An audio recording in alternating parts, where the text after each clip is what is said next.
All right, welcome again to Military Guna TV. Thank you very much for joining me. And guess what?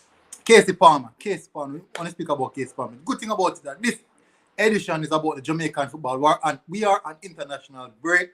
So that means that I have switched to my home country. Definitely the Jamaican style of things, you know. So definitely, I think maybe I support France as well as the another international country. So maybe I might do something on the French team. Maybe I might do something on the French team. But definitely, I have to do something on Jamaica as my home country. This is a must. So Kasey Palmer, definitely join the ReggaeBoyz, and we have to get a bit more. We hear the name, people hear the name. A lot of Jamaicans hear the name, but they don't know who the player is. They definitely don't. They have no idea who this player is. Now he plays for Bristol City. All right, so let me read the article that was published in the Sunday Gleaners, actually, the Jamaica Observer. Let me give you a bit of insight according to the Gleaner about him and about his call-up. Now, the former England youth player, Kasey Palmer, has earned a late call-up to Jamaica Reggae Boyz squad to face the USA in Wiener, Austria on Thursday. This Thursday that is coming, guys. Palmer, 24, is an attacking midfielder who plays for 14th place Bristol City in the English Championship. Now, he has represented England in the under-17, so he has represented England in the youth academy, in the youth team, also the under-18 and the under-20 and the under-23 level, and come to an inexperienced team stacked with several local base players who have not played a competitive match in approximately 1 year. So we all know that the Jamaica team, they haven't played any game significantly as yet. So let's see how that goes, definitely. So the local base, Luca Levy, is also expected to join up with the team, with the Jamaican delegated in New York today ahead of his late afternoon departure to Vienna. So Levy is expected to join the New York trip by standing physical trainer Welshman Andrew Clement from Mount Pleasant Football Academy. So that's a bit of insight on the player himself.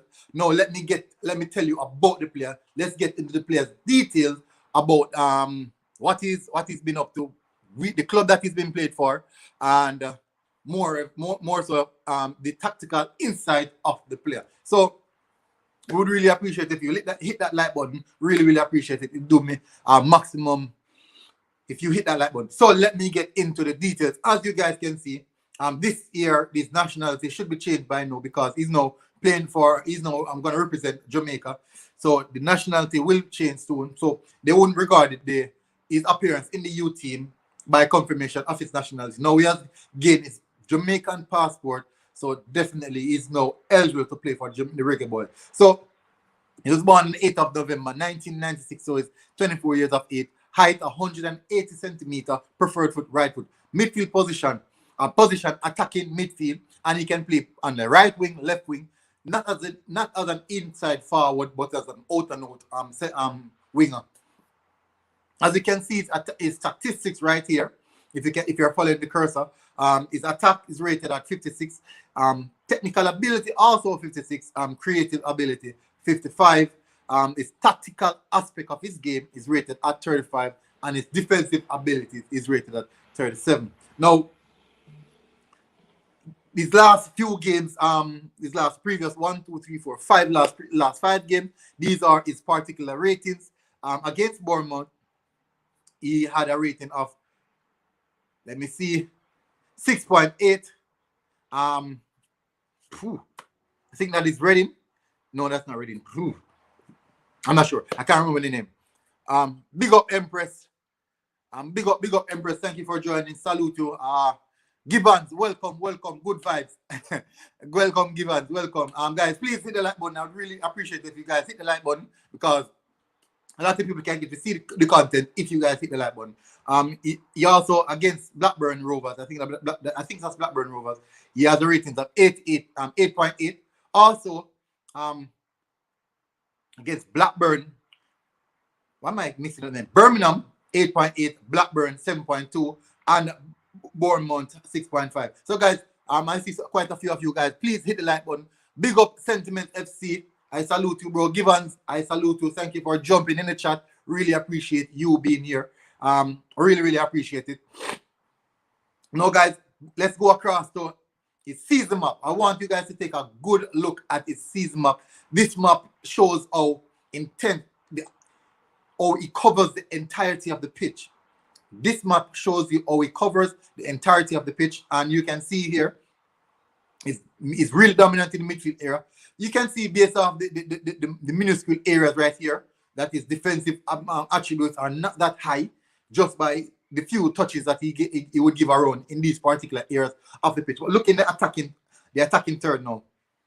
Now, you can see that he's an attacking midfielder, quote unquote, but definitely he's been played as a central midfielder more so often. But the thing about it is that his team is 14th in the table, which means that he has one of the weakest teams. He has one of the weakest teams. He's in one of the weakest teams. So his attributes or his heat map will definitely be in the central midfield area, in the center of the park, because he'll be most likely defended and then try and catch teams on counter. So as you guys can see here over here, his previous games that he has played in, and it's not good, to be fair, it is not good. His last game that he played, he received a thrashing of 6-0, and that's from Watford. And you know, Watford is actually a team just coming from the Premier League, looking to go back into the Premier League. Really impressive team, having a good season so far.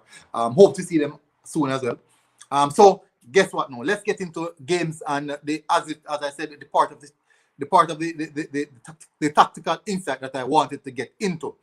Total games played 28 started. These statistics are from the championship, so bear that in mind, please. These statistics are from the championship, so please bear that in mind. I might go over to the EFL Cup, also the FA Cup, if he had played any game. But let's see. Let's move into the championship statistics first. So he had played 28 games, started 14 of those games. Well, 28 appearances, started 14.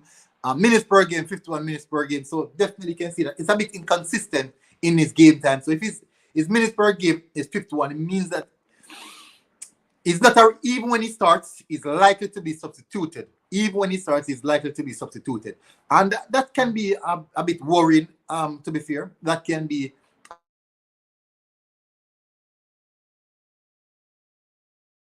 represented in Team of the Week at least once.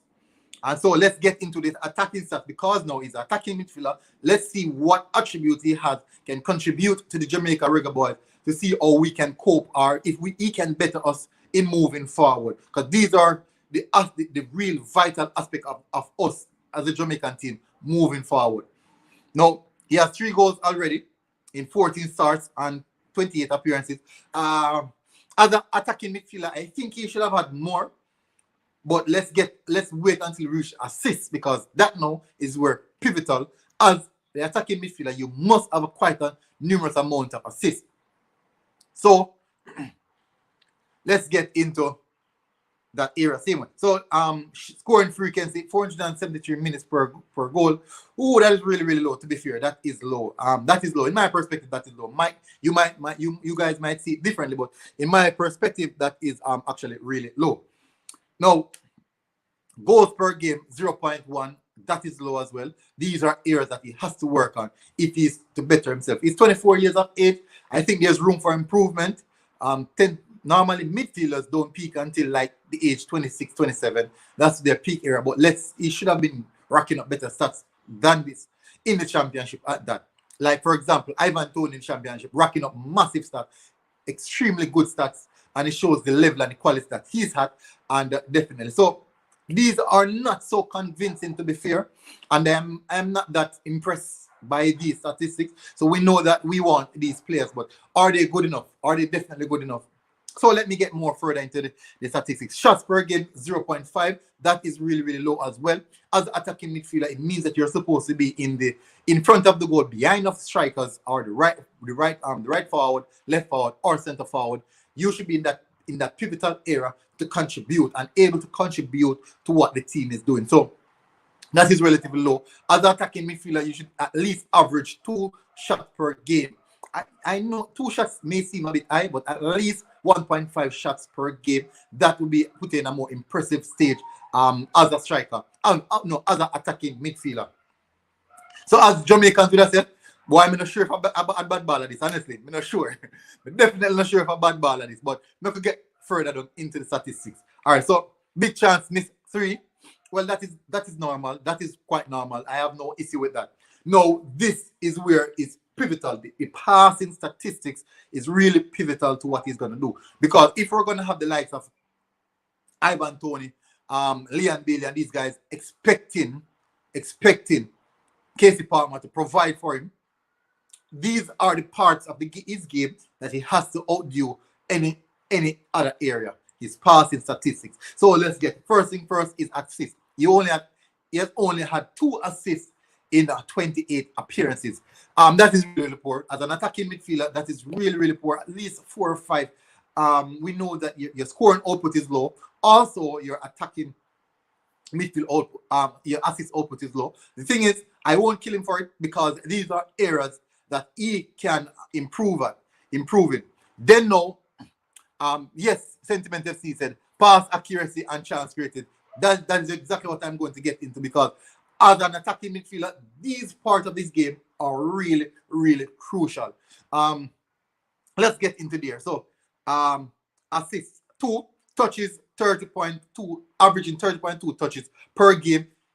That's basically like a striker. You as a midfielder, you should be dictating the game. You should be dominating the game. I'm not saying that the defensive midfielder, the one like normally take the most touch. Defensive midfielder and centre back are the guys who take the most touches in the field. But as an attacking midfielder, you are supposed to be heavily involved, trying to get yourself in those areas, trying to do things. I have no problem with the attacking midfielder being dispossessed at least 13 times per game. But what I expect of you is to be receiving the ball over 30 times or even over 20 times, averaging over 20 times per game. So relatively, I'm going to say I'm putting it in an okay era for now. Chance created, big chance created, 2 big chance created per game. And to be fair, big up KP, thank you for jumping in. KP said just play Delano as camp. Big chance created, averaging 2 big chance created. I think that is okay. I think that is in the okay era for if you are supplying a striker every 2 games, 2 big chances, and the striker to score that. I think you have 2 assists every 2 games. I think that is okay. Big chances created. That is in the okay area. It can be more, but I think that is in the okay area. Won't criticize him for that. So that is in the okay area. Key passes. This should have been higher. He should have at least averaging 4 key passes per game. Key passes are those passes that put you in good position, not big chance, not big goal scoring chances position, but put you in those positions to like at least free someone else to go in those big, like he's like the second, the pre-assist. Key passes are be like the pre-assist to create a chance, to someone to create a chance. So that should have relatively been a bit higher. Now, this is what I have a problem with now. Accurate passes per game. Now, as an attacking midfielder, ooh, what happened here? As an attacking midfielder, I think this part of your game should significantly be higher. I'm not sure what happened there. Hopefully,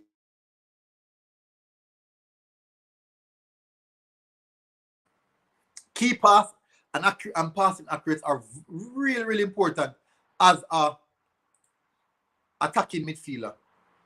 This aspect of the game. Big up Sekaya for jumping in house, bro. Big up, bro. I salute you. Yes, I know. We might. Antonio actually almost sorted out his passport. Antonio almost finished sorting his passport. But big up Sekaya. Let me run through another Sentiments FC's plus he's in the mid-table team. He starts with below because his team is rubbish. Yes. So for example, let me use an example. Bissoma have really good stats and his team is in the relegation scrap. But he has good stats. So using that as an excuse, I don't think that is really an excuse, to be fair. I don't think that's an excuse.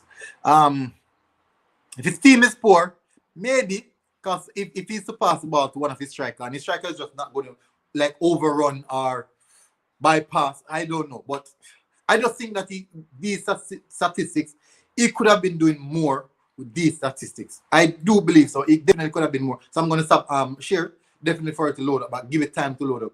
I think these statistics, in accordance to these statistics, I do believe that there should be a higher volume in these statistics, especially in the passing department. Reason why, especially in the passing department, is you are in the midfield. If you're in the midfield, it means that you are the one who's to take control of the game. You have to dominate that particular area. You must dominate that particular area. So it's back up. So I'm going to bring it up back quite soon. You must dominate that particular area to show that you are the man in the middle. And I think I see quite a few players in the lower tier with really, really good stuff. So I think he should have been doing better in that particular area as well. So it's coming up back again, guys. So let me go further down. So it's passing accuracy now. This is what I'm talking about. Sakaya said you might get Antonio too. Yes, Sakaya. We are on the verge of getting Antonio. Oh, guys, tell me if you're seeing the statistics or I should zoom in the screen. Yes, and Sakaya, we know Sakaya. I know we're gonna get the Antonio. It's almost completed as well. Barnett, big up Barnett. I salute you, bro. Big up my salute to you. So the military squad is in the house. So let me get back to it. Guys, tell me if and please remember to hit the like button, guys. Please, I really appreciate it. Please hit the like button for me, please. Guys, tell me if you're seeing the statistics correctly, or I should maybe enhance the screen a bit, zoom in a bit. No, its pass percentage is 69%. 69% pass percentage is really, really low, bro. I can't see a way around that. That is really, really low. Pass percentage as a midfielder should at least be in the 80s. Minimum 75 and above. Minimum 75 and above. So that is really, really low. Now, let me get into the pass the accurate pass in his own half. This now he's in his own half. Likely he's under less pressure. He completed accurate passes in his own half, 4.6 accurate passes per 90 in his own half at a 79% accuracy. That is low. That is low. In your own half, that at least should have been in the 80s. That should have been in the 80s and low 90s, to be fair. That should be in the 80s, low 90s. So we won't kill him for that. Let's see if these are areas that he can work on. So I won't kill him for that. In the opposition half, 8.2 at 61%. Won't kill him for that. That is relatively okay. It can be higher because even today we have seen when I went through Odegaard stats, Odegaard completed like in the opposition half, like for the West Ham game alone, his pass accuracy in the opposition half was, I think it was 85 in the opposition half. And his pass accuracy in our half is 95%. And Odegaard completed the game with like about 94% pass accuracy. So these are the things that we're expecting. And he's the same age group as that. So these are the things we're expecting. So that is relatively low. Accurate long ball, 0.8 long ball per 90 with accuracy of 43%. That is okay. That is in the okay region. Accurate chip passes 0.4 per 90, 31%. That is really, really low, significant low. That's like a striker. Accurate crosses 0.3, 28%. That is low as well. These are areas that he has to work on.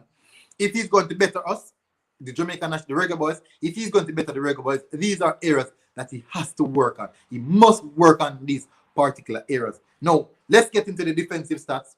And it seems as if he's a better defender. It could be the fact that his team is under more pressure than the normal. So his defensive attributes are quite high, in which his interception per game is 0.9 and 0.5 per 90, which is really, really good for an attacking midfielder. It means that he's doing a lot of defensive work. His tackles per game is 1.1 per 90. That is also high again for an attacking midfielder. It goes to show that he's predominantly under pressure whenever he plays football. And that is what these stats are reflecting. Possession 1, 0.3, quite low. Should be doing more in that area, I figured. Dribble pass per game, 0.9. That is good as well, which means that he's not being run around. Clearance per game, 0.5. Good defensive work as well. He's not a defender, so I would expect at least less.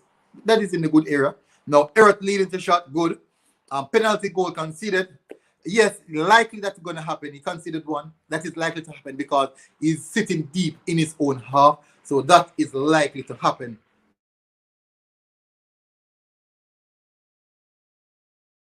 Comments. Empress, there's too much against than for. Yes, I think so. I do think so as well because its sofa score ratings for the championship is 6.75. Its sofa score ratings for the FA Cup, which he made 2 appearances, is 6.65. His sofa score for the EFL Cup is 8.15. That is really high. So I am going to go over to the EFL Cup, see and take a look at his opponents that he has played against, and let me evaluate his EFL Cup because those 2 appearances seem significantly high. So let me go over there and judge him as well. So I'm going to finish up here, then go over to the EFL Cup to see how well he's doing over on that side. Because if you want to improve the Reggae Boyz team, these stats are really, really low. They're not as high as I would want them to be, but they're really, really low. So if I'm to do like a cross reference, even another midfielder like Isaac Hayden, but he's out now. But if I should do a cross reference to Isaac Hayden, I can guarantee you that Isaac Hayden, they played in similar position. I can guarantee you that Isaac Hayden statistics are superseded these statistics. I'm so sorry that Isaac Hayden is out now, and I wish you could have actually made that trip with us and sort out the necessary documents, but that is for another time. Have we seen the USA team? I haven't. Yes, I have seen the USA team. Do you want me to bring it up to clarify some other things? Chelsea created per game. He created Barnett. He creates 2 chances per game, and that is low, but that is okay. If those 2, he created 2 big chances per game, relatively. So if we have clinical strikers getting the job done, I think those Leon Bailey and those guys will have to get the job done. So definitely, I think that goes to say. So guys, tomorrow I'll be doing the preview for the Jamaica versus USA team. Look out for that as well. I'll be doing that. I'll also do my predicted starting lineup and what I expect in the game. So I'll do my predicted starting lineup in that. I've seen so many people doing predicted starting lineup. I haven't done mine as yet. So I'll have to do that tomorrow and the preview as well. So all right, so let's get into this. Successful dribbles, 1.2 successful dribbles per 90. That is low because you're attacking midfield. It means that you're expected to carry the ball quite so often, break the lines, get in those dangerous areas. That is really low. 6.9% accuracy. That should have been a bit higher. Ooh, that should have been a bit higher. Total Dune 1, 4.5 per 90, 44%. That is good. Wrong duels, 3.4 at a 48% win rate. Aerial duels, 1 per 90 at a 36% win rate. Possession loss, 10. That is okay. He's an attacking midfielder. I'm expecting him to be in those dangerous areas. So that is likely to happen. Fouls, 1.4. Was fouled, 1.2. Offside, 0.1. Receives 6 yellow card. No red card. No and no second yellow leading to red. So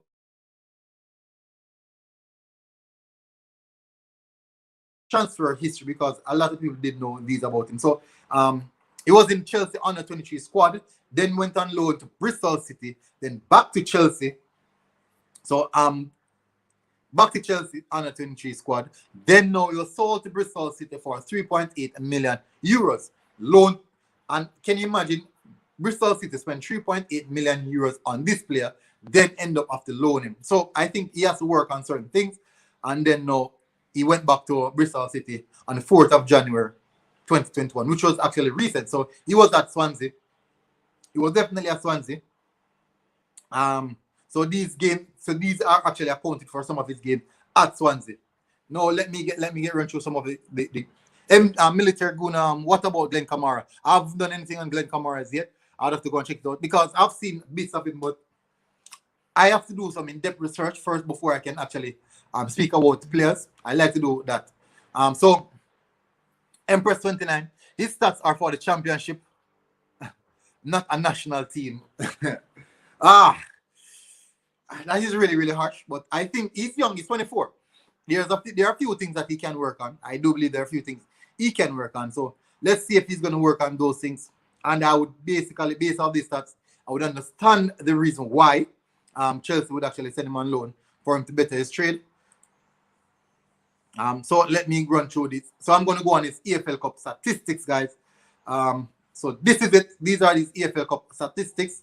take a good look. You can see the heat map is basically, this heat map is quite intense, more intense than his entire season map. So he has 2 appearances.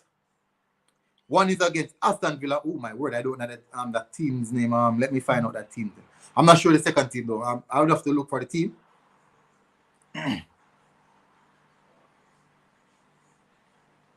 I'm not sure. I would have to check that out a bit. Okay, so let me go through. So one of his statistics for his player ratings for that game, that particular game, I can't even see the name of the team. Actually ranked 9.3, which means that he was man of the match in that particular game. But against Aston Villa, this is key. This is key as well. Last September against Aston Villa, he had a 7.8 match ratings against Aston Villa, and that is really significant. That tells a lot. That can tell something about him. In these big games, he tends to show up. That can be a factor. He tends to show up in this big game. So let's look at his statistics for those 2 games. Play 2, started both of them. Minutes per game, he's completed minutes for these games. Team of League once, so he has played 2 games and featured in the Team of League for once. 2 goals in 2 games, really good statistics. Scoring frequency every 87 minutes. That's good. Goals per game, 1 goal per game. That is good as well, which means that he scored against Aston Villa, to be fair. Shots per game, 2.5. This is what I'm talking about. These are the shots per game that I wanted to see in the league as well. This is really, really high. No big chance created though. He had no assists. Total of 80 touches per game. These are the stats that should be being deployed in the league itself. These are really, really good stats being deployed in the EFL Cup. Let me see. Key passes, 0.5 key passes. I think that could have been a bit higher. Accurate passes per game, 48 with an 87% accuracy. That is what I'm talking about. These are the statistics that I should be seeing. Accurate passes in his own half, 15.5 per 90 at a 91% accuracy. Accuracy pass in his opposition half, 32.5 in opposition half with an 83% accuracy. So these are good. These are really, really good stats, to be fair. These are honestly good stats. Great stats. Long ball, 50%. 1 long ball per 90, 50%. Chip passes 1 at 100% ratings. Let me go for the interception per game. His defensive stats are really good. From previously, you can see that his defensive stats are really, really good. Interception 0.5. Tackles per game 3.0. Clearance per game 1.5. These are really good stats. So it's others. Successful dribbles 5.0. At a 77% accuracy. Total views 12 at a 71%. These are really, really high, guys. I cannot speak in a lie about this. These are really good stats just for those 2 particular games. If he can transition these statistics or these performance over into the league, I think he'll definitely improve. But these are showing that he has the potential. These statistics are showing that he has the potential to do so. And why is he not doing it? I am not sure. I am really, really not sure why is he not doing it. So this is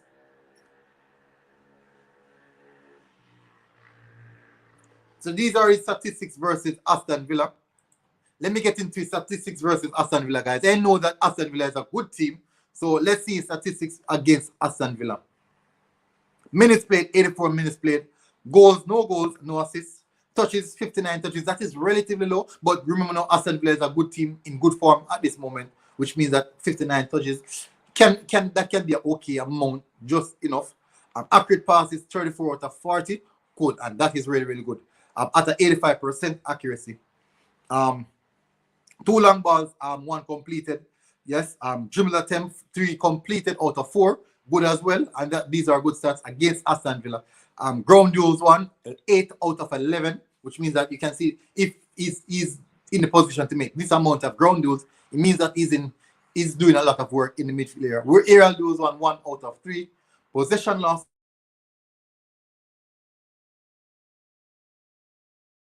Shots 1, they're under a lot of pressure, to be fair. Interceptions 1, 4 tackles made. So these are good stats against Aston Villa, which is telling you that he has the potential to play at a good level. So let me get onto Barnett. Liam Moore and Ethan Pinnock is my centre-back partnership. And Mason Holgate didn't get paperwork didn't start it out as yet. let's see how that goes. Those are good options, really good options. But let us see, guys. Liam also can play in the midfield. He can play defensive midfield. He can play really good defensive midfield position. But guys, these are my statistics for the Kasey Palmer. Who Kasey Palmer is, what he's about, what he has to offer. So it's average. Let me see. So these are good statistics, not relatively good. In the EFL Cup, he has good statistics in the EFL Cup. But I think he could have done a bit better in the league. With the match ratings at the 6 point, total match ratings, overall ratings at 6 point. Ooh, those are quite low. But as I said, people, these are 6.75. Yes, that's his total match ratings. Let me see his total. The highest transfer fee is 3.8. So its only direction is actually to rise. Guys, thank you very much for tuning in. I do appreciate the fact that you guys were here. Really good for conversation. Sentiment FC, Empress, Barnett, you join Sekaya. Big up again. KP, Givans who passed through earlier. Thank you very much, guys. Really appreciate the fact that you took your time out to pass through and visit the stream. Really appreciate it. And guess what? This has been Military Guna TV. I am sweating. Good one, guys. And guess what? I am out, bro. Salute to you guys, to my military squad.